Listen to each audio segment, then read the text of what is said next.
قرآن نے جنت مانگنے کی ترغیب دی ہے، احادیث میں جنت طلب کرنے کی ترغیب موجود ہے، جنت کی تحریص دلائی گئی ہے۔ قرآن مجید کے ورق ورق پہ جنت کے تذکرے پھیلے ہیں، جنت میں بہتی ہوئی نہروں کی کہانیاں بیان کی گئی ہیں، مائے معین، کوثر، سلسبیل اور جنت کی دوسری نہروں کا ذکر کیا گیا ہے۔ اس کے باغ اور باغوں کے گھنے سائے، درختوں کے لٹکتے ہوئے خوشے اور مزیدار پھلوں کا ذکر، حور و قصور کی کہانیاں، جنت کا خوبصورت نورانی ماحول جنت کے نقش قرآن نے بیان فرمائے ہیں۔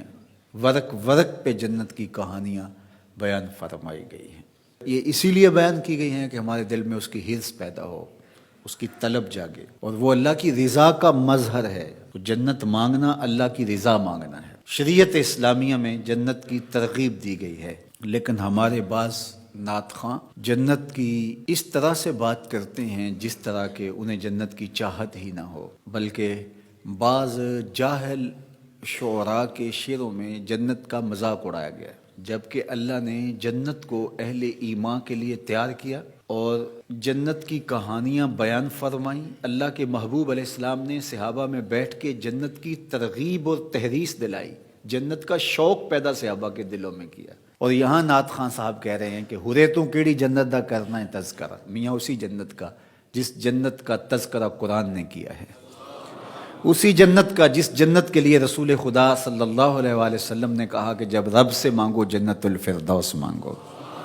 اسی جنت کا ذکر کر رہے ہیں میاں جس کے لیے حضور ہاتھ پھیلا کے اللہ سے جنت کی طلب کرتے تھے، اسی جنت کے لیے جس جنت کی صحابہ کو حضور نے بشارت دی ہے، ابو بکر فی الجنہ، عمر فی الجنہ، عثمان فی الجنہ، علی فی الجنہ، طلحہ فی الجنہ، زبیر فی الجنہ، عشرہ مبشرہ کو بشارتیں دی ہیں۔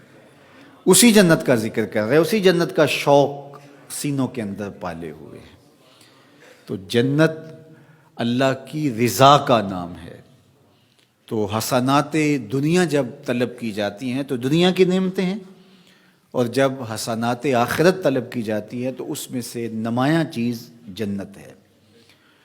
اور جنت اہل ایمان کا ٹھکانہ ہے، اور اتنی عالی مرتبت جگہ ہے، نہ کسی آنکھ نے ایسی جگہ دیکھی، نہ کسی خیال نے ایسا کوئی نقشہ سوچا، نہ تصور میں کوئی منظر لایا جا سکتا ہے جو اللہ جنت میں نصیب فرمائے گا۔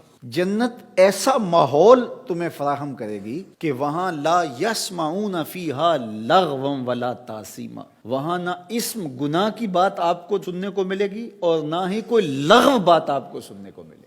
اللہ اکبر! وہ چیزیں جو آپ سننا چاہیں گے آپ کے کانوں تک وہی چیزیں پہنچیں گی۔ تو کیسا منظر ہوگا کہ آپ کی طبیعت پر جو شاق بنے، آپ کی طبع نازک پر جو گراں ہو، وہ چیز آپ کو سننے کو بھی نہیں ملے گی۔ موت ختم ہو گئی، موت کو بھی موت آ گئی، اب ابدی زندگی ہے، اور جنتی خوش ہو جائیں گے۔ اللہ تعالیٰ انہیں فرمائے گا کہ جنتیوں راضی ہو، وہ کہیں گے ما لنا لا نرضی، ہم کیوں راضی نہیں ہوں گے، ہمیں تو وہ ملا جس کا ہم تصور بھی نہیں کر سکتے تھے۔ اللہ فرمائے گا میں تجھے کچھ اور دینے لگا ہوں جس سے تم بالکل راضی ہو جاؤ گے۔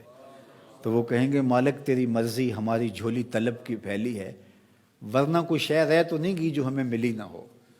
تو اللہ تعالیٰ فرمائے گا وہ شے یہ ہے کہ میں اعلان کر کے تمہیں بتاتا ہوں کہ میں تمہارے اوپر راضی ہو گیا ہوں، اب کبھی بھی ناراض نہیں ہوں گا۔ اور یہ چیز جنت والوں کے لیے خوشی کا باعث ہوگی کہ رب اب کبھی بھی ہم پہ ناراض نہیں ہوگا۔ اللہ اکبر! تو جب ہم کہتے ہیں اللہ ہمیں آخرت کی حسنات عطا کر دے تو اس سے مراد جنت ہوتی ہے۔